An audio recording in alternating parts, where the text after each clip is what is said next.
Hey guys, it's Abby. Today I'm going to be using the Shaker Bits mold from the Sophie and Toffee Villains box and this Flask mold, which is also from Sophie and Toffee.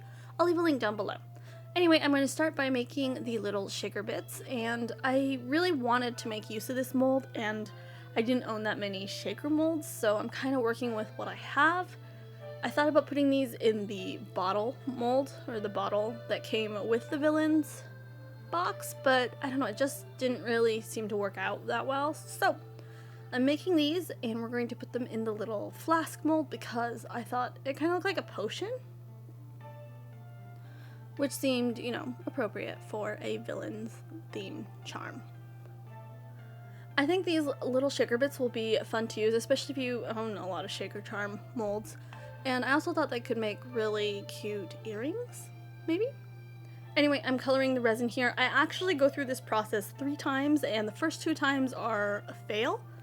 But I thought I would share with you guys so you can learn from my mistakes, or maybe take those mistakes and make something new. I don't know. Anyway, I am mixing a purple here for Ursula, and I went ahead and put the purple resin into the lid part as well. I then cured it, and then I forgot to flip it over, so when I demold it, you're going to see that there's a little bit of residue on the mold and on the inside, so make sure you flip your mold over and cure both sides for a nice solid cure. That was my first mistake. Anyway, I then put the shaker oil in, and ultimately, in the end, I end up not using the shaker oil just because it was so messy. I felt so greasy, and it leaked everywhere. I think that when I make shaker molds to give to people or to sell, I will use 2-part resin just because UV resin tends to warp and shrink. And I think that's what happened here. I didn't get a good seal on it. I could have coated it with resin a few more times, but that wasn't my ultimate goal for this video, so I gave up on the shaker oil. But I will say that the shaker charms do look really cool with the oil in them. Anyway, I'm taking a little bit of resin to seal the charm, and I don't know if I had too much oil in or what, but it didn't seal very well.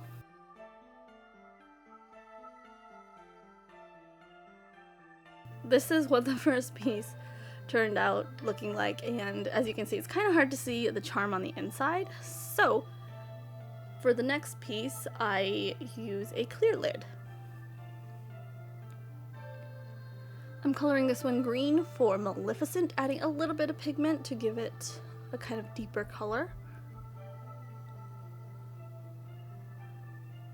Turned out actually really nicely, and I'm pouring this into the mold.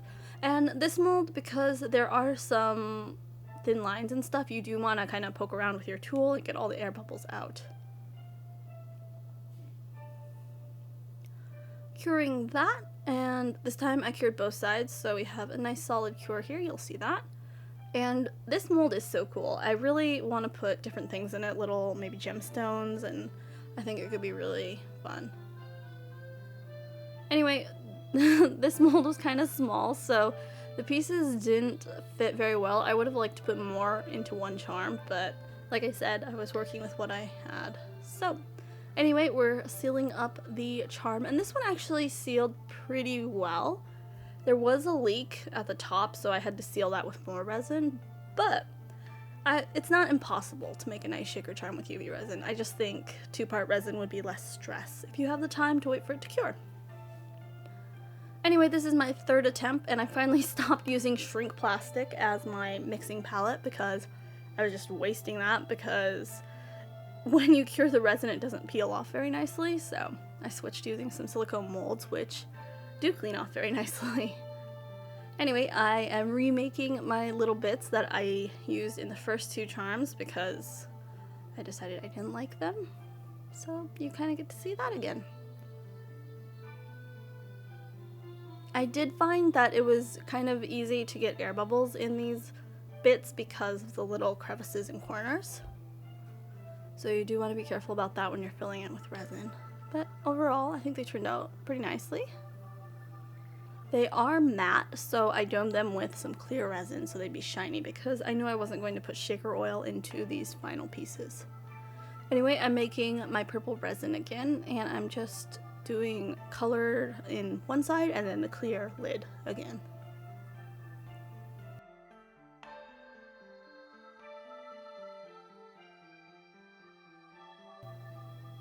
I do think it would be fun to maybe mix a few different colors and make it into maybe a gradient. Just give it a little more depth rather than just one single color. But anyway, here it is cured, and putting the little charms in, no shaker oil, sealing it up, and this is how they all turned out. I really love the red and black one. I do wish the purple and green had been a little bit darker, but let me know which one you like the best and what style you like the best, and I'll see you guys in my next video. Bye!